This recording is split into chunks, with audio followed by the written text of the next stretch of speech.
Hello, driving intelligence community. For over a year now, I've been trying to resolve high inlet air temperatures that I'm measuring with my OBD2 scanner on a 10th generation F150. This all started when I initially installed a high-performance filter system, the K&N Filter Injection Performance Kit. I would notice in the summer that inlet air temperatures would spike significantly, 20, 30, 40 degrees, and the engine would bog down. I could feel a performance degradation as a result of that. I did some research, and of course, noticing that the inlet air temperatures were rising, I decided to go with a Volant system, which is declared as a true cold air system. It sources cold air from the fender just as the stock unit does. But in the summer, I noticed once again that inlet air temperatures were spiking, not quite as far as the K&N, but significant enough where I would feel a performance issue with the engine until the vehicle got moving. Interestingly enough, in my prior videos I showed you that the K&N, because it's open element, actually recovers back to ambient conditions much more quickly and actually much more completely than the Volant. The Volant never or rarely ever gets back unless you've been driving down the highway for quite a few miles. I needed to find out what's going on because I didn't want these high inlet air temperatures. So I bought an infrared scanner and I checked underhood temperatures, and the black inlet pipe and the black case around the Volant filter were spiking in temperature. Their surface temperatures were extremely high. And also the fender, the metal of the fender was picking up a lot of underhood engine heat and spiking those temperatures. So the first step, which is the easiest one, is to insulate the inlet air tube. I did that and saw some general improvement. But I still had what I considered stagnant air that existed in the fender that wasn't changing out as fast as I would like it to. So I designed a ram air system that picks up cold air behind the valence under the bumper and supplies that up to and past the fender liner, pushing cold air into that fender liner and then supplying that cold air into the filter. This seems to be working, especially as you pick up speed. You're still going to get some heat sink in the engine while you're sitting there at idle, but this should provide you the ability to keep those inlet air temperatures down by both a fresh source of air that's being pushed into the fender as well as the insulation around that inlet tube. So follow along. This is something you can do. It does get a little bit complex in terms of installing that scoop. I took the valence off in order to be able to bolt a bracket to that bumper and hang that scoop. You can do it without doing that, but taking that valence off gave me much more access. Of course, also for me to design it and put it in a proper place. It was much easier for me to design it and install it. Could be a little easier for you since I've already gotten this done. One note, I find that when I check my analytics, 95% of the people that look at my videos are not subscribers, and it'd be great if you would subscribe to my channel. It'll help it grow. I'd love to get past 1,000 subscribers. It'll definitely help me support you better by having more subscribers and more views. Thanks for watching. Here you see my Volant system, which is a closed system, and apparently it's supposed to be a true cold air by pulling fresh air out of the fender, which is an enclosed source as well. But I still had high inlet air temperatures after sitting at idle. They would climb almost as high as the open K&N. And as I've mentioned in previous videos, the Volant would not return to ambient conditions as quickly as the K&N system. What I did determine through an infrared thermometer, and I'll show that, is that the heat sink that gets into these black surfaces, and obviously there's a black tube underneath here, they collect a lot of heat, and I think that heat is being transmitted to the inlet air, as well as having somewhat stagnant air underneath the fender. And then this is all surrounded by metal in the fender, which also gets engine heat. You can see that this is the metal surrounding the air source for this opening. So to me, all of these things contribute to higher inlet air temperatures and a slower recovery to ambient. First thing I did was insulate this. I saw some improvement in that. So I've got a portion of the video that talks about this. But the other thing I did, which I felt was really going to improve this, was to direct cold air up into that fender. So it's a little hard to see, but you'll see that I put a ram air system in here, bolted to the frame in the bumper, and as I'll show later in the video, it directs air up into the fender. So I've got the fender liner out, but here you'll see the exit of this 3-inch line, and here is the inlet for the fresh air to the air intake system. And you can see that this comes all the way from the other side of the frame, and it actually is fairly simple to put in there. So I'm going to put the fender liner back in. I'm going to have to trim a little bit here because it's tight in this area. I'll trim that out.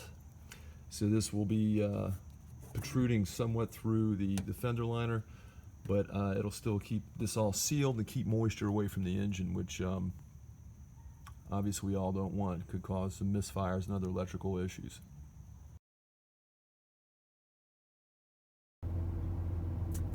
Ambient outside conditions, 79 degrees Fahrenheit. I've been sitting here for about 1 minute, and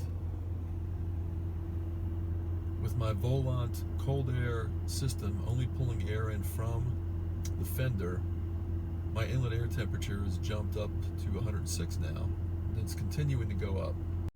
At 3 minutes idle, I'm at 113 degrees inlet air temperature.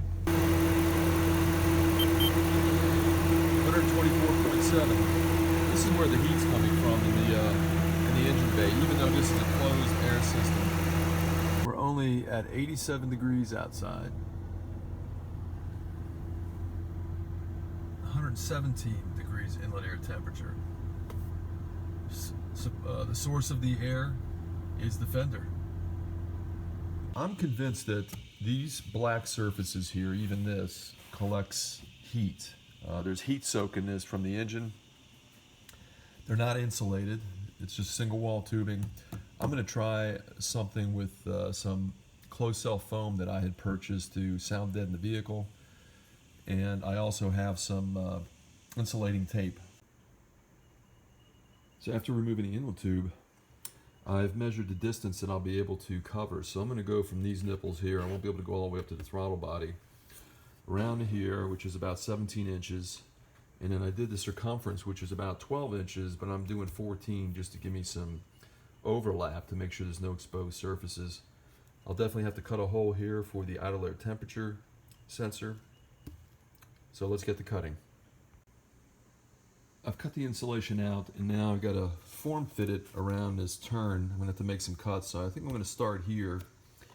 I bought this high temperature flue tape. It's got temperature ratings that are well above necessary for underneath the hood. I'm going to tape it tightly here and then try to form this around the turn. So I've got 2 pieces of tape on. I've made a cut here so it's easier to wrap this around, and it's going to continue to work this around, putting little cuts in this so I can make this turn nicely. It's very difficult if you don't make your little trim cuts. Doesn't look too bad if I say so myself. Completely sealed up, so at least any heat from the engine that's introduced into this tube is going to be reflected back with this insulating coating. So let's get this thing back together. I've completed the installation. So I'm test driving with the insulated intake tube. It's 83 degrees ambient temperature. I'm sitting at stoplights and the temperature is hardly rising now. I've got a 3, well now it's up 5 degrees. But it's incredible, the temperature is not increasing as it was previously without the insulation on the intake tube. Just took a long, good drive, highway, city. One thing I noticed, the touch of the temperature for the this throttle body cover is nowhere near as cool as this. This is definitely reflected heat. Unfortunately, I don't think that the temperature 105.4. 125.8. So you can see definitely improvement in surface temperatures with that insulation. I found a place where I'm going to take high pressure air in front of the bumper, or going past the bumper, into a 90, which takes me to this flexible hose that I'm going to pull up into the fresh air inlet in the fender. This should put more fresh, cool air up into the fender area to get those inlet air temperatures down. I have the front bumper cover off, the spoiler, because I'm painting it. I want to color match it to the vehicle, so it makes it much easier for me to put this cold air kit that I'm designing in. I'm going to put that cone here and direct air up into this area, which will bring me over here. I'm probably going to notch out the fender liner, and as you can see right up here, that's where the cold air inlet is. So I've got the ram air system in. Scoop is attached. Used a lot of existing holes. It goes up over the frame and it exits in the fender well. Use one self-tapping screw to push the air up in there. So fender liner is completely installed. I trimmed around here not very well. Next time I'll do it better, but it does protect. I got the fender liner in there, and this is going to blow and pressurize, somewhat pressurize air within the fender well to give more cold air when you're driving down the road. So I'm excited to see how this performs with the fender liner in. I find this amazing. I put this ram air system in there, which brings a lot of cold air, fresh air from under the bumper. 68 degrees ambient outdoor temperature. Inlet air temperature is 64 degrees. I've never seen the temperature below ambient without this system. Whether you're using a stock intake, a K&N, or the Volant. In conclusion, first I want to thank you if you made it this far through the video. I know there's a lot of information and it's more lengthy than my typical video. But I do want to point out that I feel like I'm successful in identifying additional heat sources under the hood that drive inlet air temperatures up, whether you're using a stock air box, the Volant, or an open element filter system like the K&N. Insulation and ram air system definitely helps. If you're into customization, this is a pretty easy project to perform. And I just want to thank you for watching.